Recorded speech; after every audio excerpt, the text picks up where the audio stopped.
नमस्कार। तर आज म्हण घेऊया, मुंगी होऊन साखर खाणे। अर्थ अगदी सोपा आहे। अत्यंत नम्रपणे किंवा हुशारीने किंवा शांतपणे आपले काम करणे आणि आपला फायदा करून घेणे, भांडण तंटा न करणे। आता एक उदाहरण सांगते। आमच्याकडे एक कामवाली आहे सरूबाई। तिची मुलगी आता सीए झाली।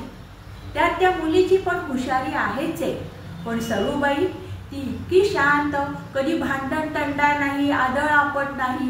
सगळ्या कामावरती तिची सगळेजण वाखाणणी करत असतात आणि ह्याच कामामुळे दरवर्षी तिची पगारवाढ होते आणि मग तिच्या संसारासाठी तेच उपयोगी पडतं। कशी वागते ती? मुंगी होऊन साखर खावी। किंवा आमच्या शेजारच्या फ्लॅटमध्ये एक मुलगा राहतो बरं का। तो त्या शाळेत सगळ्यांचा लाडका आहे। प्रत्येक त्याच्या इंटर स्कूल किंवा आंतरशालेय प्रत्येक स्पर्धेमध्ये त्याला घेतात। अर्थात तो हुशार आहे, चांगलं खेळतो, हे तर आहेच आहे, परंतु त्याचा स्वभाव अजिबात मगरूर, भांडकुदळ, अरे रावीनं बोलणारा असा नाहीये। तो इतका शांत, प्रेमळ, हसरा आणि सगळ्यांची कोऑपरेट करणारा मुलगा आहे।